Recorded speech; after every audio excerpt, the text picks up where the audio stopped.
At the end of the 1960s, the British military received a main battle tank of the new generation. The Chieftain, as it was called, was very different from its European and Soviet counterparts. It was a combat vehicle with very comfortable crew stations, excellent armor, and a powerful gun. At the same time, this level of survivability and firepower was achieved by sacrificing the vehicle's mobility. Chieftains remained in service for several decades and proved to be pretty effective. After all, at the end of the 20th century, it was the Chieftain that became the base for a new generation of British MBTs.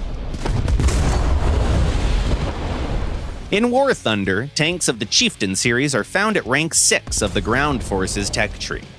As in real life, the way they're used in battle is very different from other MBTs. These are tough, slow beasts, specified to primarily fight from defensive positions and to push enemy flanks. The first Chieftain available in the game is the Mark III. The main idea behind the Chieftain is that it should be incredibly hard to destroy if it's dug in or positioned behind a hill or some good cover. This principle is reflected in the tank's armor arrangement. If hull down, the tank's turret is basically impervious to APHE and early subcaliber rounds. Hell, not every APF SDS round can penetrate the upper part of the Mark III's turret, and the lower part isn't particularly vulnerable either. Heat projectiles and HEGMs are the main threat to the Chieftain, but even if they achieve penetration, the tank is still not likely to sustain serious damage. The worst-case scenario is that you lose your commander, your gunner, or both. Now let's talk about the hull. Its upper part is sloped at more than 70 degrees. On a small hill, it can be almost impenetrable, if it's not hit at an angle of 90 degrees. In that case, 86mm of armor can be defeated even by some very old guns. If you want to unlock the Chieftain's full potential, we suggest that you should stick to cover, make good use of 10 degrees of gun depression, which is nothing short of excellent, and always hide your lower glacis behind terrain or rubble. In the tank's frontal arc, it's the most vulnerable area that can be penetrated even by AA vehicles. Moreover, the lower frontal plate has the driver and several ammo racks right behind it. Keep in mind, though, that you can minimize the risks by taking no more than 25 rounds to battle. The Chieftain is armed with a Royal Ordnance L11 cannon with a 2-plane stabilizer, as well as 3 machine guns. The tank doesn't have access to APF SDS rounds. The only ammo you can use are APDS, HESH, and smoke shells. Don't worry though, L15 APDS rounds are still pretty effective. Every single one of those weighs more than 7.5 kilos. That's basically 2 105mm DM23 rounds that are very common at this BR. Because of that, an L15 deals considerably more damage than an APF SDS. Granted, it doesn't have the same penetration rate, but the difference is not that big. Conqueror and Conway tanks have access to similar rounds, but it takes their guns 15 seconds to reload, while the Chieftain takes only around 8. That means that when it comes to fire rate, this British MBT is almost as fast as its Western counterparts, armed with guns of smaller caliber, and is faster than Soviet vehicles. Against lightly armored targets, the Chieftain has HESH rounds that are filled with 4 kilograms of hexogen.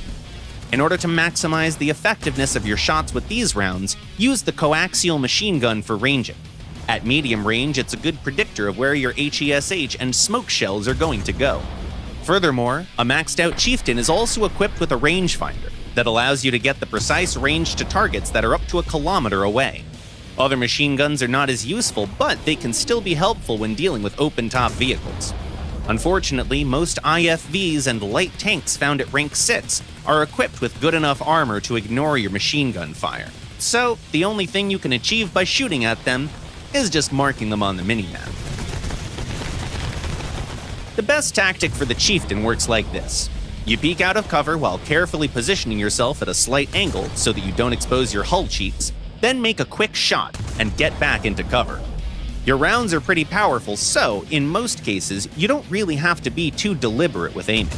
The armor of this vehicle is tough enough to withstand a lot of return fire, but don't expose yourself for too long, as the enemies still might destroy your gun.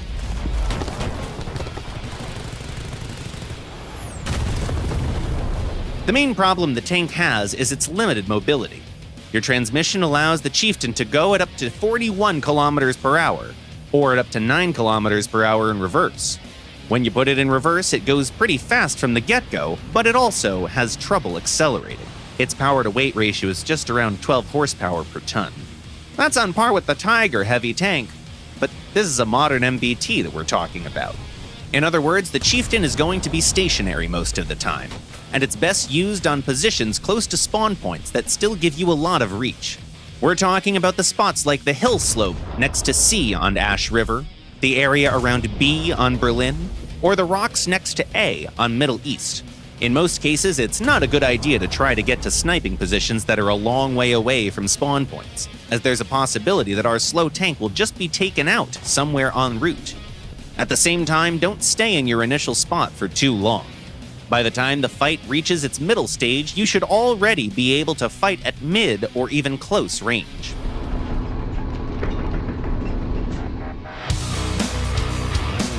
Even though the Chieftain was the main battle tank of the UK for several decades, the army wasn't particularly happy with the performance of its original power plant. The Chieftain Mark V was the first model where they tried to fix this problem by fitting the vehicle with a more powerful 760 horsepower engine. It helped a little bit, sure, but it's still one of the slowest MBTs out there.